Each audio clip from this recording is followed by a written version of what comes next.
supervisor or a manager.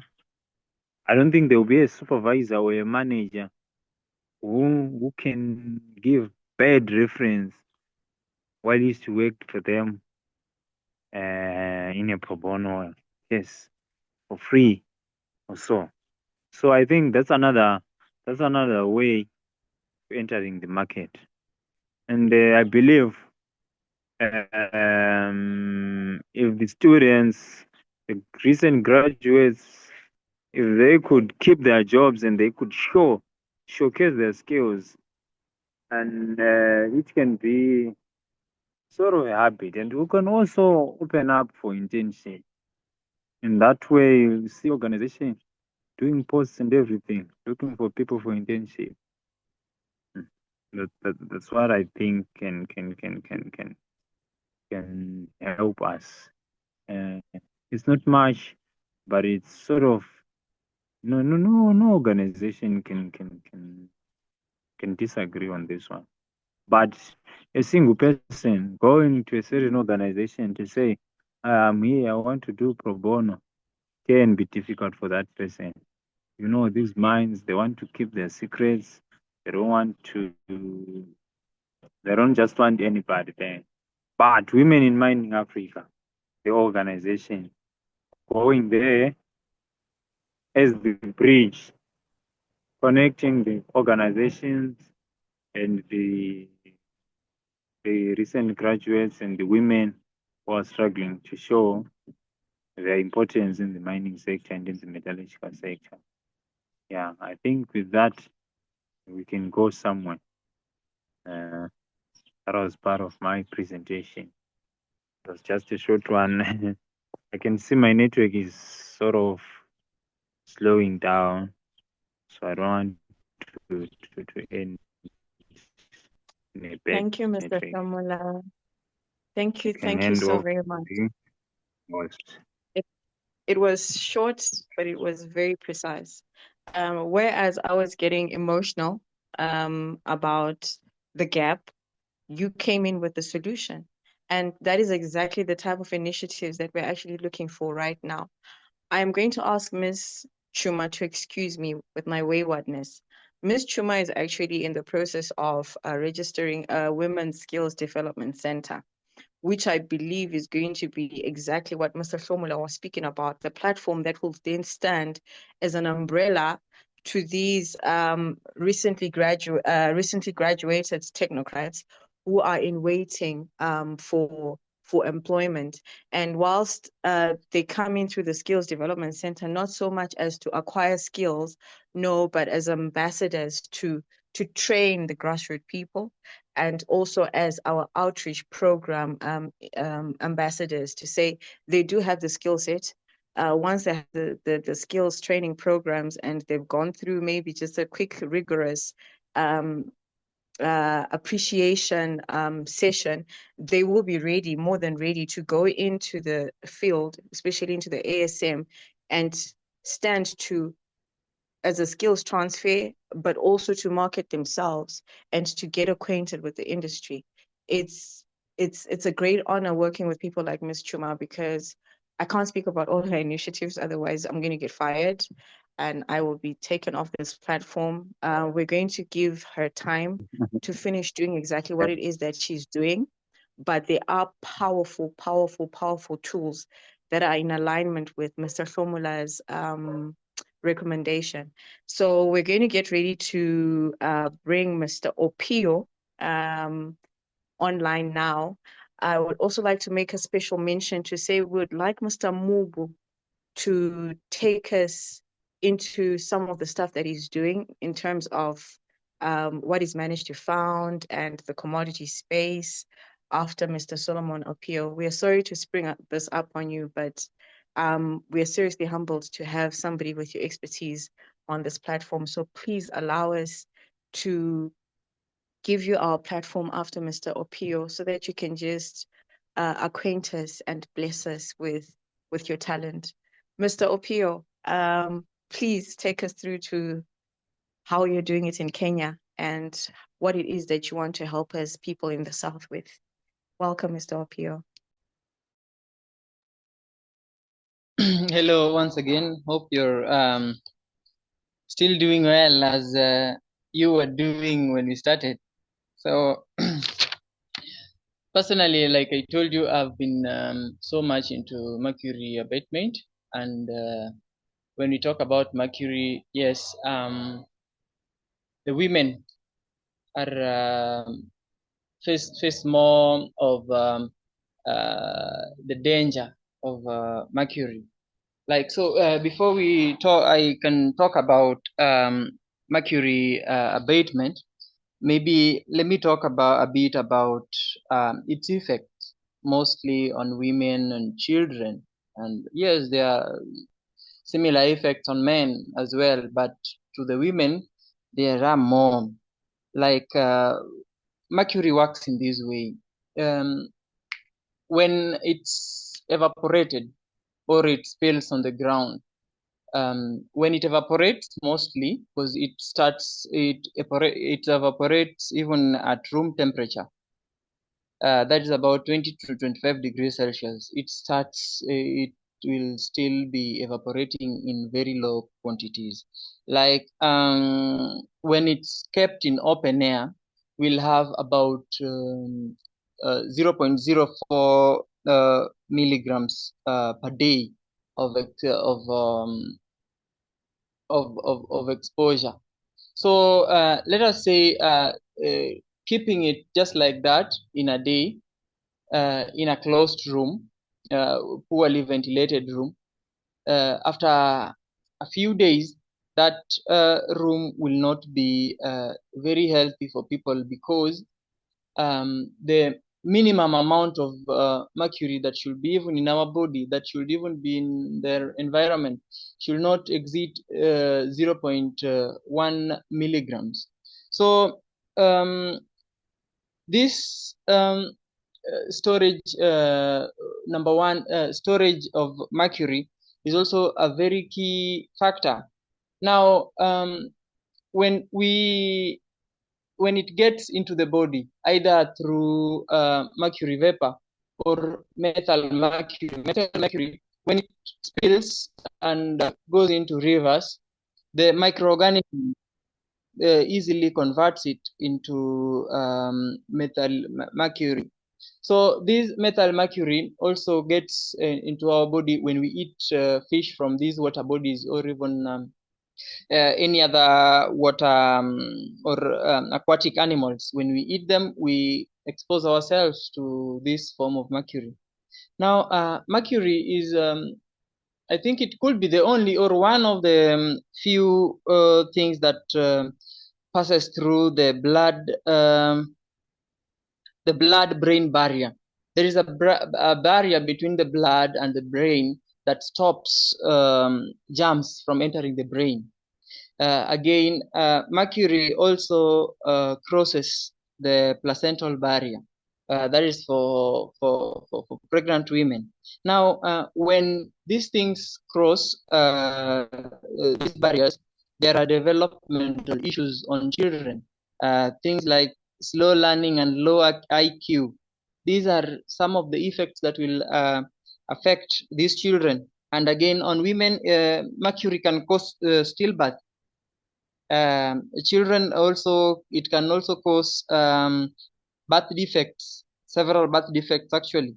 And as these children are given birth to, with time they start facing some challenges with hearing or seeing, and such challenges may even proceed to their adulthood in case it is prolonged, and even afterwards, if they stop the exposure and the effect has become permanent, they carry these effects their all life in case they are not treated. Now, again, on women, this thing can cause, I've talked about stillbirth, premature birth, low birth weights, miscarriages during pregnancy. It causes memory loss.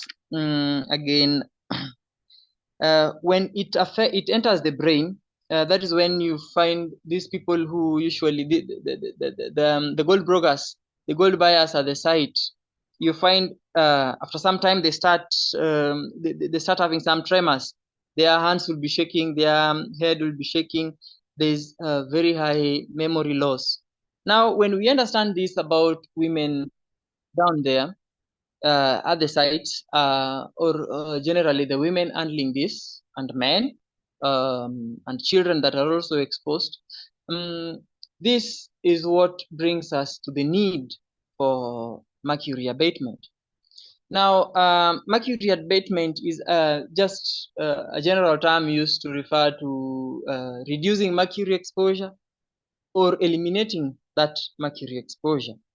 And in this case, here in Kenya, I'll show you a few videos of the retorts that I've been trying to work on. If you have not followed me yet on LinkedIn, you'll find that these retorts during amalgamation, it captures the mercury that is evaporated during amalgamation. Like when we burn this amalgam is usually a combination of mercury and gold. Now, when we evaporate it to release the mercury, this is what escapes to the environment. And as data shows, it's between a single amalgam contains a ratio of about 1 to 1 in terms of weight. That is the weight of mercury to that of gold. So imagine for a site that by the end of the day collects about 100 grams. That means about 100 grams of mercury has been released to the environment, affecting people that are working around. Now, in my project, I'll show you a few videos of the retorts that we've been working with, and you can see how efficient it is. Actually, personally, I tested it with the mercury, and we covered about 9.82 grams, which is a very high efficiency. Now, I'll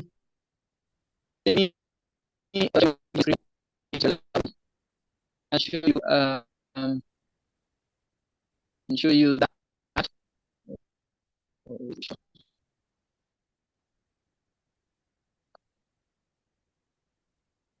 Oh, well, I can't share. Oh, Mr. Opio, sorry, Mr. Opio. I'll send a few videos to Nyabunze. Yes? Yes, Mr. Opio, our whiteboard seems to be giving us problems. So what we'll ask is you'll give us the videos, and we're going to showcase your videos on the Women in Mining Metallurgist Chapter platform. So for now, you can go on with your presentation, but the videos are going to be put on the platform and for anyone else to see. Thank you. Sorry for the disturbance.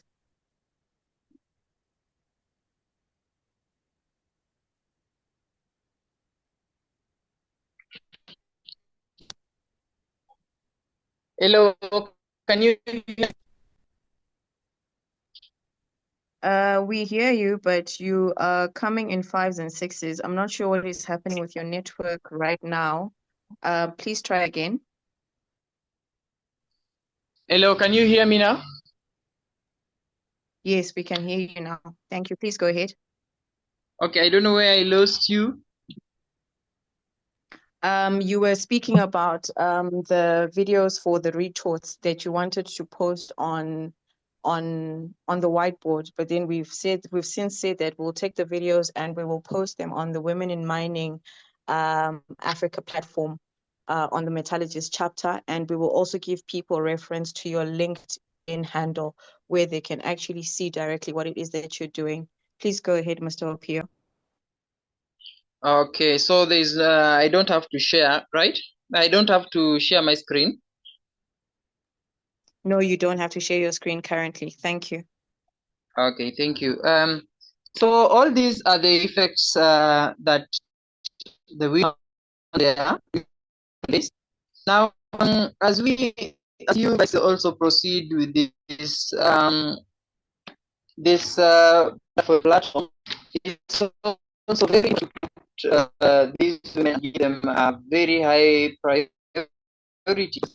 There are that they face that not everybody understands, and as women, at least you may understand them better than most people. So when working and having them in mind, giving them this equipment, there have been several occasions where some people create such wonderful platforms, apply for grants, get these grants with the main aim of supporting these women. And then by the end of the day, they end up spending a fraction just to buy reflectors and then come back and get lost, or just offer them some gumboots. Yes, gumboots are good. That will protect them from the cold. But when they're working outside during the day, the reflectors are of very less significance to them.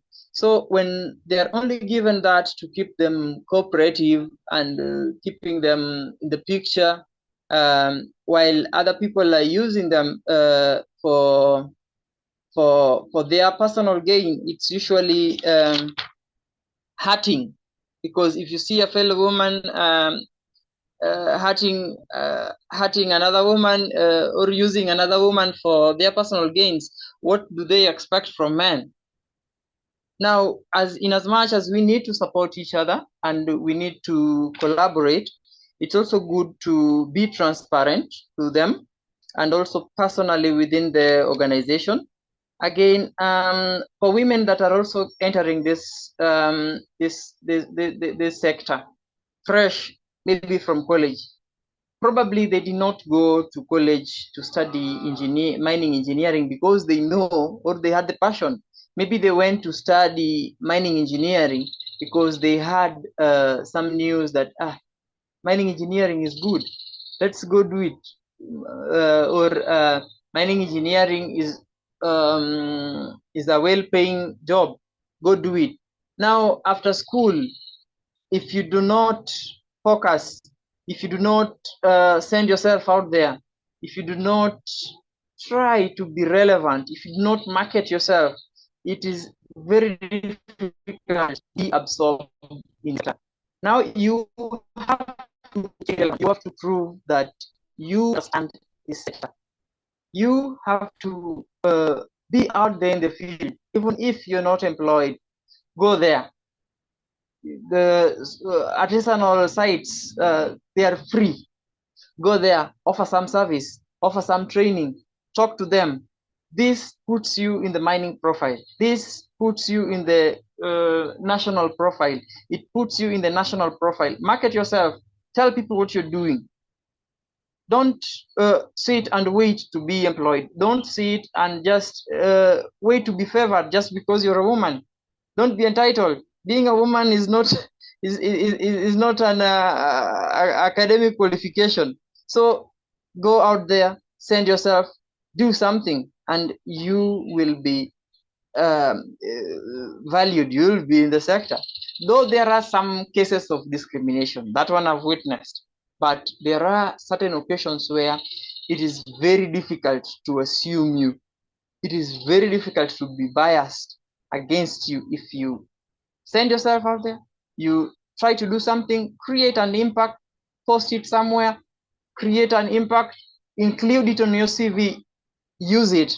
That is what is going to put you in an employable platform. It is going to put you in a platform that you are accepted. It is that is what gives you relevance as a woman. So as we are encouraging these women, as you are absorbing them, as you are receiving their CVs, also encourage them. Tell them that this is the reason why we can't accept your CV. Please enlighten them, train them, and ask them not to be entitled. Let them not just sit to wait for an employment. So on the challenges again we face with these I'll talk about the challenges we face with these mercury retorts. When we go to the field to test them in the field, there is always a challenge. I don't know, these I can call new resistance syndrome. Most miners, they will reject, they will oppose new technologies. Now, when they oppose new technologies, you have to do it in phases. You have to start small. Like right now, since I started this project, I only work with 2 people, but there are people that are gaining interest, and I'm bringing them on board. Right now, we are still using I'm still using charcoal and just wood to heat up the retort, just like it's being done normally. But again, that also I noticed poses a challenge, because by then you are being exposed to carbon. You are also being exposed to mercury vapor if you're using it in open. Now, if we only solve mercury vapor, we are still leaving carbon to be exposed to pollute the environment. That's why in my next chapter, which I'm supposed to release next year, the next retort, the next version of the retort will be using gas, because electricity would be a bit expensive still. So will be heated using gas, and it will save both the environment from mercury and also from carbon pollution. So far, I think I've captured most of the.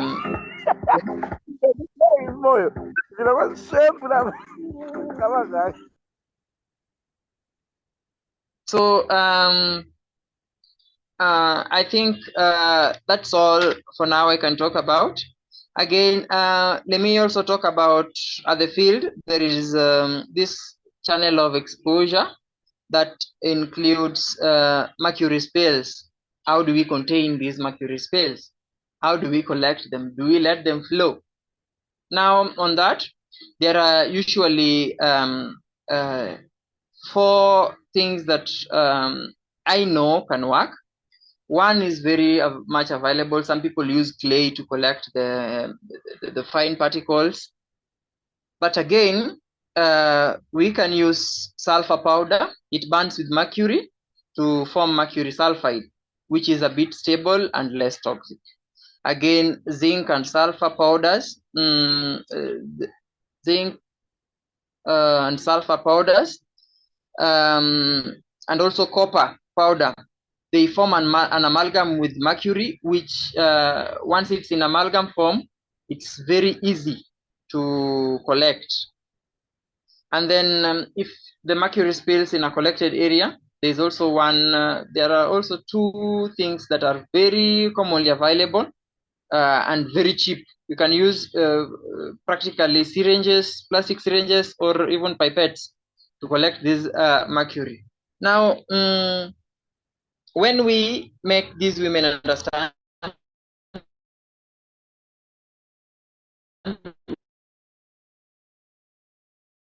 we make that's how we and that is we are creating up we are creating an impact around the community that are moving on right. So Sorry, Mr. thank you. Sorry, Yes. Mr. Opio. Please go ahead. We had lost you there a little bit. Please go ahead. Is it because of network? It must be network, but I see there's other people joining the chat right now. So I think maybe that could be where the interference is coming from. But please go ahead. Please conclude. Thank you. Okay, maybe I'll just take questions after this, because I've finished mostly. Because I don't know where I got lost. Okay, Mr. Opio. Mr. Opio had just started to round off on the importance of empowering the women in mining, especially relating to mercury abatement, as he had earlier on emphasized that there are various effects on the environment, on the male gender, but the most toxic effects are actually on the female herself because of the fact that it affects the reproductive system. And being mothers, we all understand the impact of mercury. So Mr. Opio is going to share, unfortunately we had issues when he tried to share his screen. Mr. Opio is going to share some of the outreach work that he's been doing. We're going to fly this on the Women in Africa platform. Of all our guests that are on this platform today, if you're not part of our platforms, we will speak to the coordinator so that she also includes you as active participants and ambassadors so that you can have direct access to some of this technology that is being used in the eastern part, as Mr. Solomon is an ambassador for small scale miners in Kenya.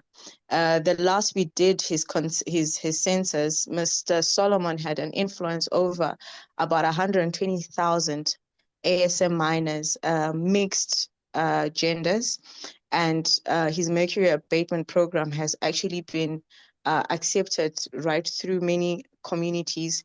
And I believe that his initiative is a business to government initiative, which is a model that can be implemented right across Africa. So whatever else questions that you might have for Mr. Opio, please have them, as we're going to have a question and answer segment just at the end so that we can give Mr. Mubu a small chance to bring us into women in mining in the commodities space, and also just for him to brief us as to who he is, what he stands for, and how he can stand as a collaborative partner for Women in Mining Africa. Over to you, Mr. Mubu.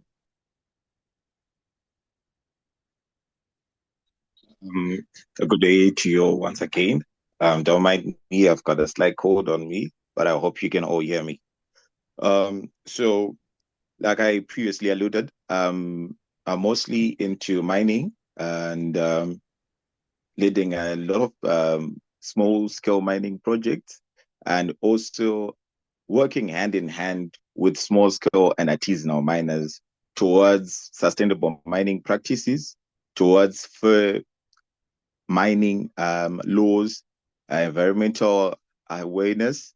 And so far to date, working with organizations like Young Miners Foundation, we've managed to touch more on chrome washing and gold leaching dynamics, where how best we can do it in a safe way, and how we can also get the youth to be inclusive, to be included in the dialogue towards policy formulation, towards having mining title deeds that give them full autonomy and rights to do their extraction.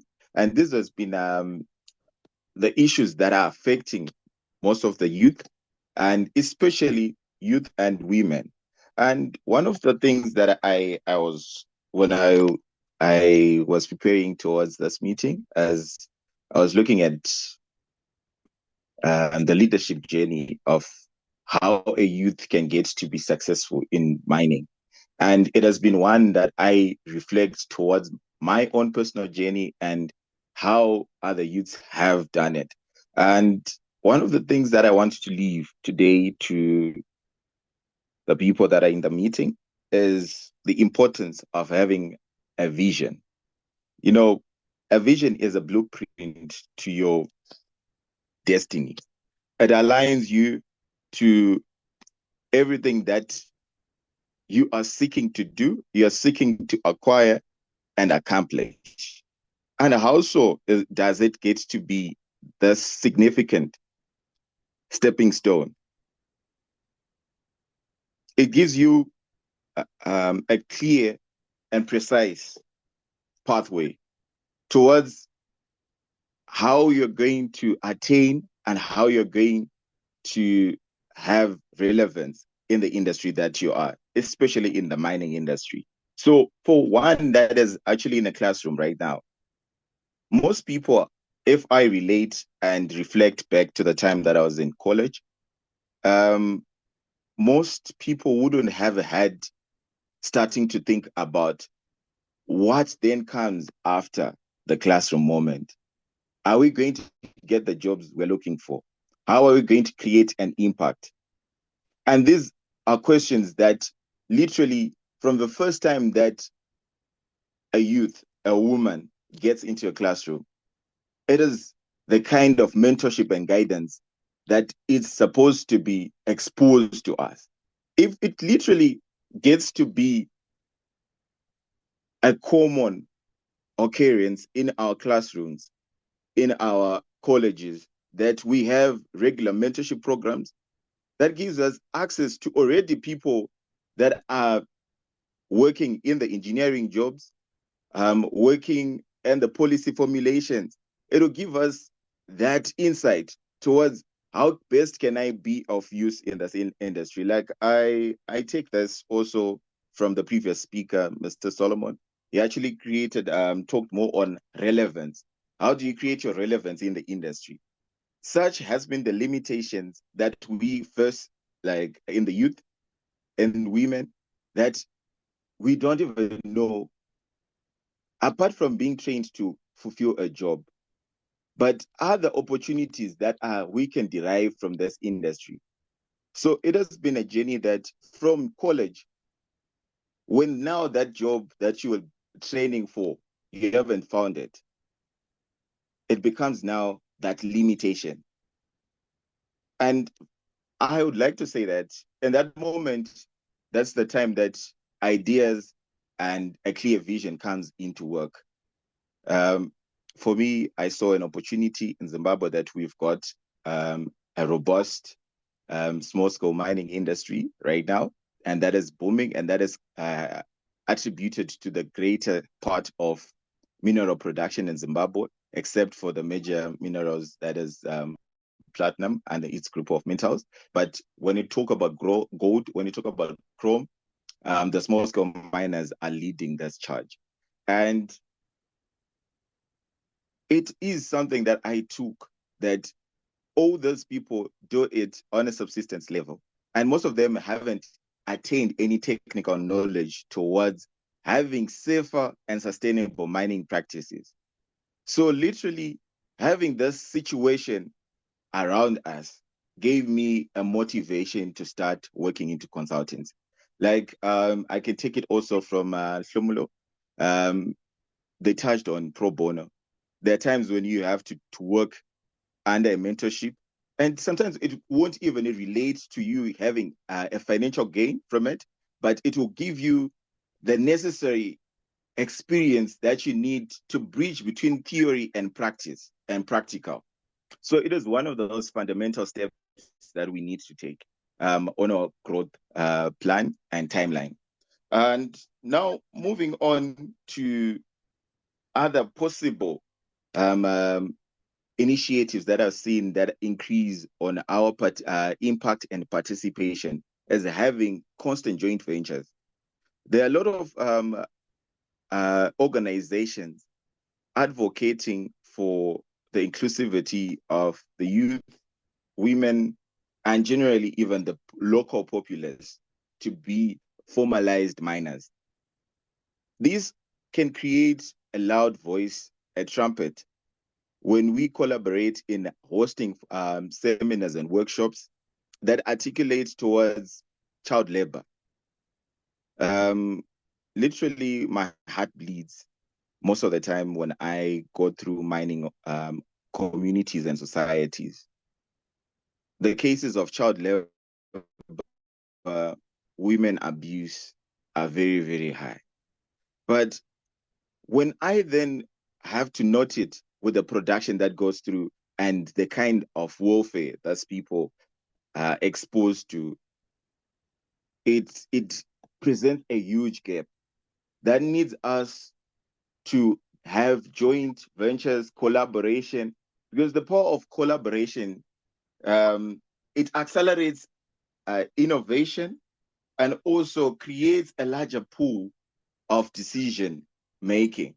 And I'm grateful that I've been invited today to the Women in Mining Africa Forum, the Metallurgist Chapter, where I look forward to working with fellow metallurgists. Currently, we're setting up a calendar of the kind of seminars, workshops that we can do in the coming year. And I wish to have collaboration with the organization. Now, when we now talk about the commodities market, we are looking at the full participation and the way that our commodities are acting, and what is driving the growth and what is driving the trends. And if we can all trace back to 2025, it has been a year that we have been exposed to massive gold booms.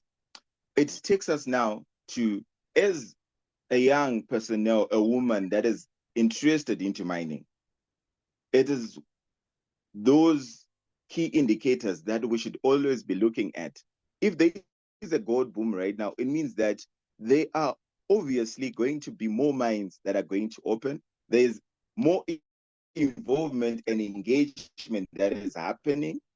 So these create trends that unlock opportunities. Right now, we've got opportunities in consultants, we've got opportunities in project managers, creating and curating the claims, the outputs, the recovery, and expectations. Because when you now look at a month, the whole month scale for gold participation on the world market, it gives you a direction towards. So if I'm setting my project, how is it going to reach its fruition, and how are we going to attract any benefit out of it? And now we also now look at the areas of interest. When you look at commodities, like right now in Africa, in Zimbabwe, what kind of minerals do we have that are that have got an economical value and that we can mine in a safe way? Like this year, we did more on chrome washing, which is one of the best ways to recover chrome using the hand washing and stationary sluice and gem stables. And in this circumstance,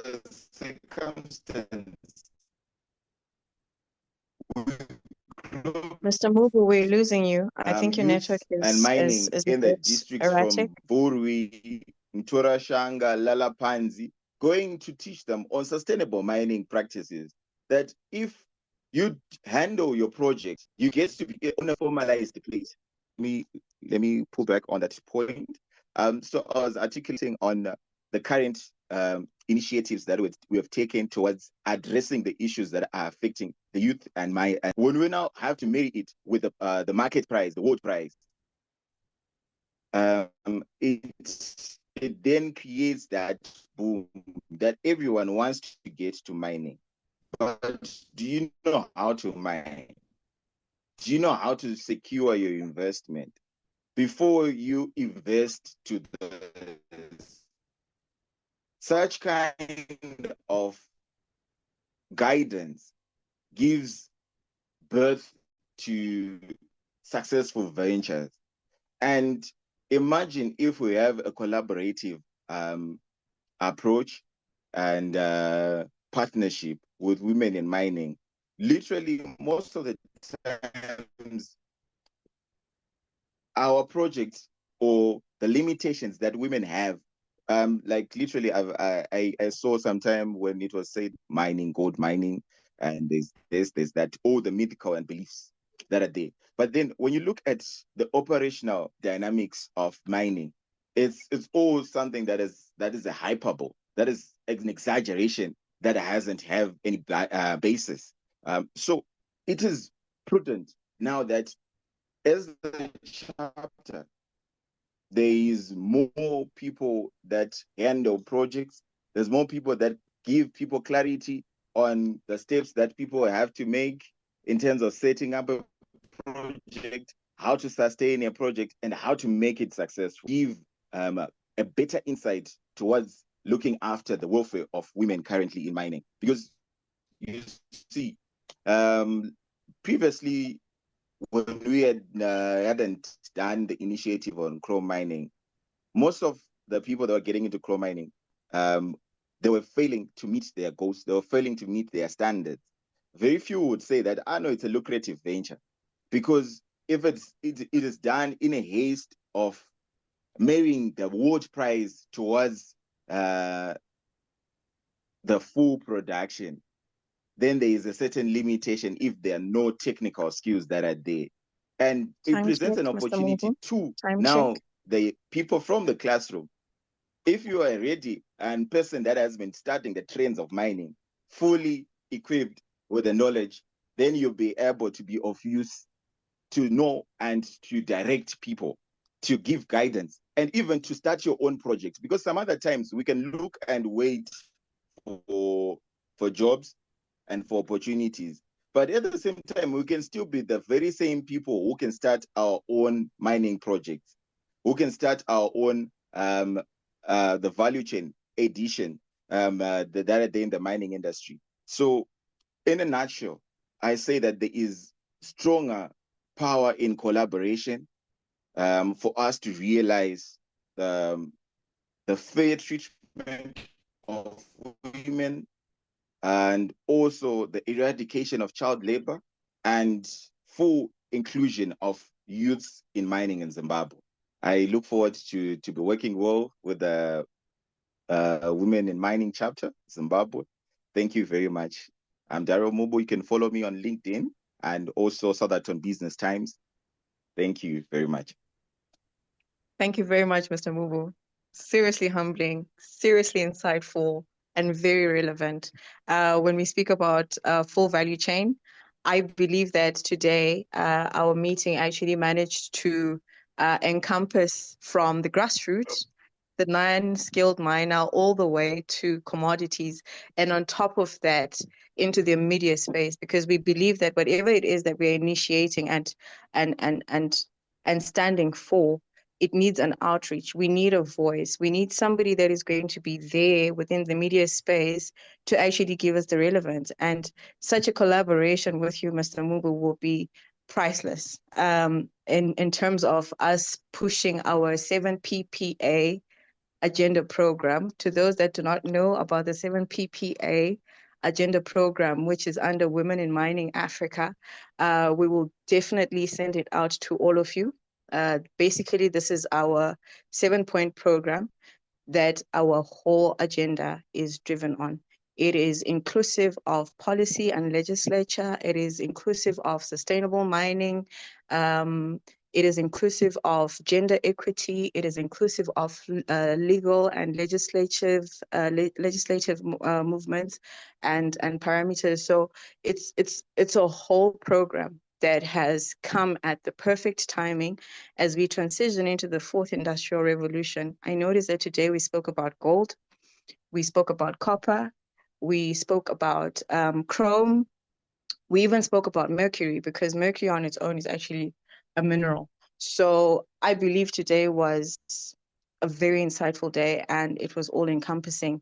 I am just going to go back to our coordinator just to check if we're still good for time, so that we can get ready for our question and answer segment.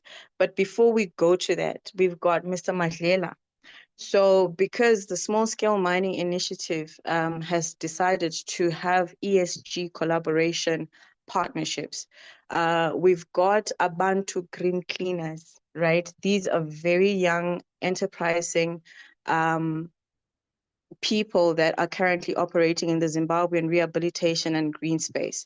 They have invited Women in Africa Mining, in particular the Zimbabwe Metallurgist Chapter, to the first seating of the climate, is it the climate control zone of Zimbabwe. There's a seminar that's being held, I think, between the 16th and the 17th, and Women in Mining Africa has been given a seat where we're going to represent a priority sector within the industry, which is mining, as to how we can advocate for reduction of our emissions and to reduce our carbon footprint. I'm going to leave this to just Mr. Makela, just to introduce immunization and what the Climate Council of Zimbabwe is currently advocating for and how this is going to empower women in mining in Africa.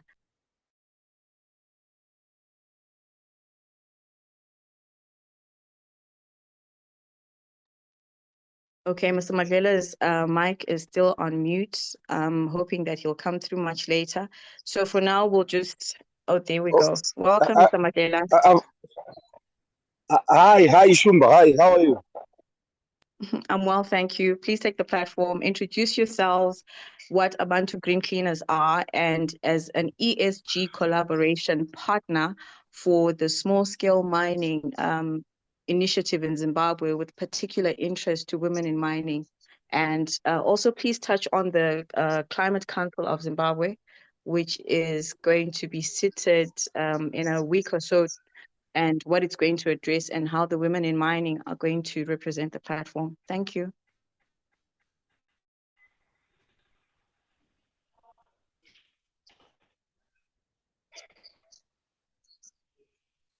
Hello? Can you hear us, Mr. Makela? Okay.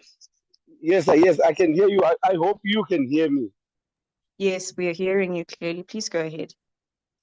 All right. No. As Shumba said, my name is Wusile Madlela. I'm from Abantu Green Cleaners. We're a waste management company. We handle, all types of waste in all sectors of the economy. So I think our engagement with Shumba was on the mining sector. She said, look, guys, there's a lot of unethical and environmentally harmful practices that are going on in the mining sector. So can you guys come and just indulge us for a moment and see how we can engage each other and help each other? So that is the route that we're taking. We're just diving into that. It's a new collaboration that we're going to be seeing forward. I hope you can hear me, guys. You're coming in 5s and 6s, but overall we can hear you well. Please go on.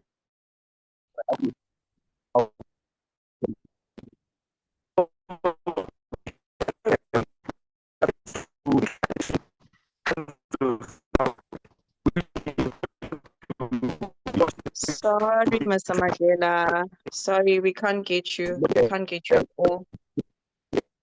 So what we're going to do is I'm going to finish off your introductions. Please give us a moment. We'll finish off your introductions. We're going to put your profile on our Women in Mining Africa platform, and we're going to allow you to finish off, yes, your advocacy.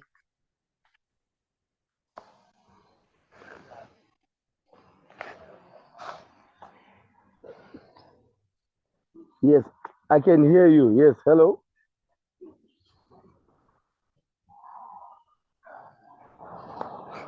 Hello. Please go on, Mr. Madlela. Yes. Please continue. So, okay, that's fine. So, I was still saying we handle waste management. So, we're coming into the sector to try and, alleviate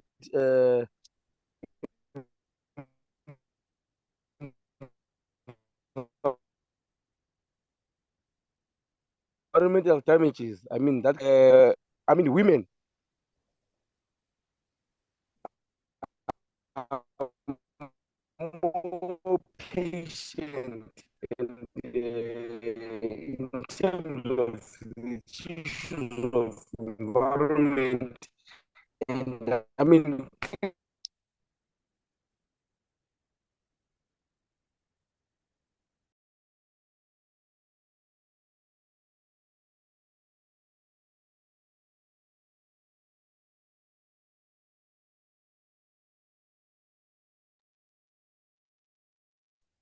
Hello. Mrs. Nyabunze, your mic is on mute. Sorry, Miss Coordinator. Thank you. So as we're saying, Mr. Madlela's network is very bad, but what we're going to do, because we've initiated a partnership with Abantu Green Cleaners, because they've got some patented products which are going to be very viable within our mining waste management, and they've decided that they want to partner with women in mining to implement some of their programs, and they've given us a seat at the Climate Council of Zimbabwe, which is a COP30 initiative, which is part of policy and legislature implementation. So I'm sure that we will have better feedback when we come back from this event. Like we said, it's sitting between the 16th and the 17th. So for now, that's Mr. Madlela. He's the CEO of Abantu Green Cleaners. And we have realized that as small-scale miners, and in particular women in mining, there's been a gap in terms of our waste management. And because of the waste management deficit, the African mineral has not been able to get its LME market share price, which is LME 100%. So I'm in the copper game. And in the copper game, currently, all the buyers that have been coming within our commodity space have always blatantly been offering us LME less 45. And the reason why they're offering us such a low LME price for our copper metal. Yes, Mr. Madlela, we'll continue with you much later. We're just rounding off the meeting, but thank you very much for your input. So as I was saying, we've realized that to bridge that gap, to be able to get our full market share as women in mining, because I believe that we are the initiators of bringing the value back to Africa. We've realized that we always find ourselves short with the SDG 17 accreditation stamp. So with all our foreign investors and our foreign buyers, we always find that they always catch us. As much as we are producing a very valuable mineral at a very high recovery, like we've managed to produce 87% copper matte in Zimbabwe, they will always come and look at our SDG 17 accreditation.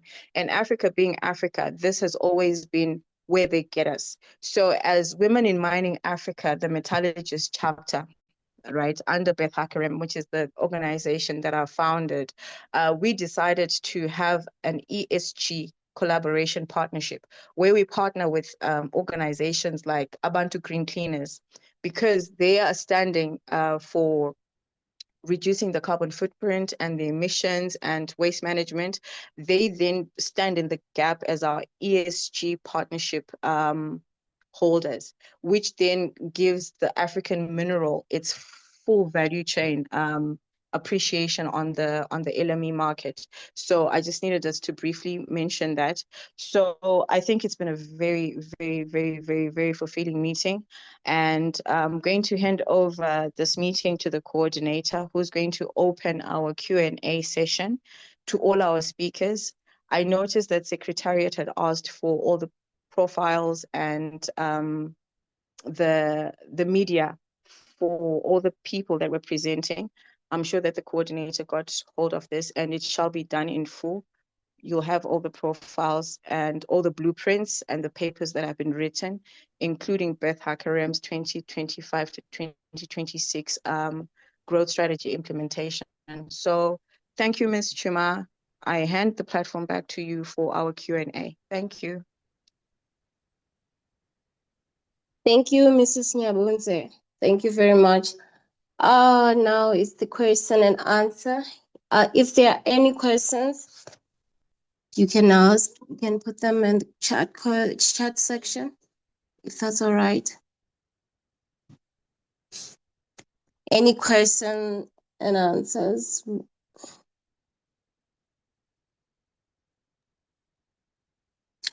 All right. My question, sorry, Ms. Tshuma. My question is directed to Mr. Solomon Opio. He mentioned the retorts, the amalgamation retorts that he's actually currently using for his mercury abatement plant. I'd just like for him to just give us what is the basic pricing on a unit, to say, if we want to get this unit readily made and fully operational, how much are we looking at? Thank you.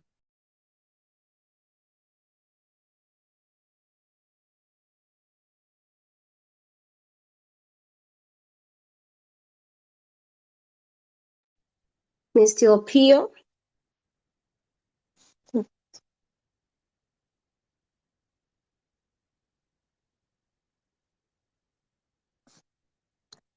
I can see he's in the room. Mr. Opio, sir. Thanks, Ms. Tshuma. He can always just make a follow-up on that, but we are keen to know what a unit price would be for his mercury amalgamation barrels. Thank you. Hello. Okay, he's back. Thank you, sir. Okay. Mr. Opio. I will send you the pricing, because there are different units, so, and different types. So I'll send you a full list of the pricing for the retorts.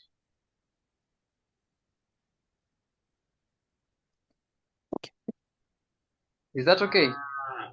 Mrs. Nyabunze, is that okay, ma'am? It's perfect, ma'am. Thank you. We would appreciate that. May we please just have the full price list of all the products that he's actually has on offer, and also the training programs that he would need us to go through for us to be able to implement what he's currently doing in the East, so we can also implement it in the South. Thank you. Okay, I got that.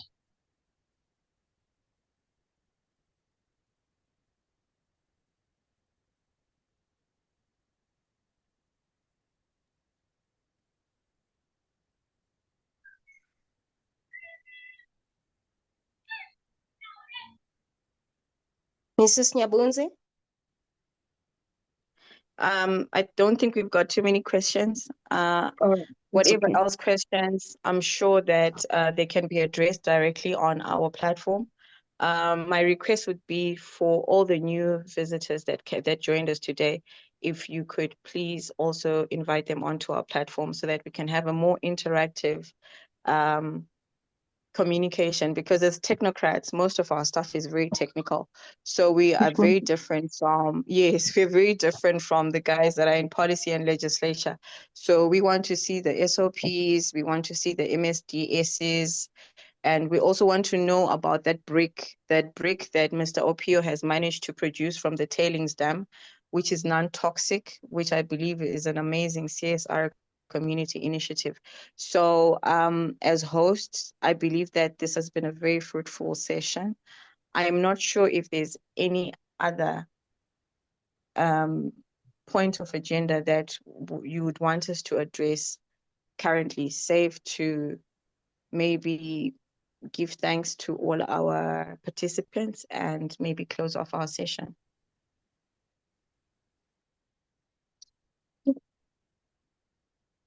All right. I think we've come to the end of the meeting. All thanks to Mrs. Nyabunze and all the guests. Mr. Shumba, Mr. Hlomula, Mr. Opio, thank you very much. And all the guests, thank you very much for coming through. So for closing remarks, I would like to just add some few points. All right.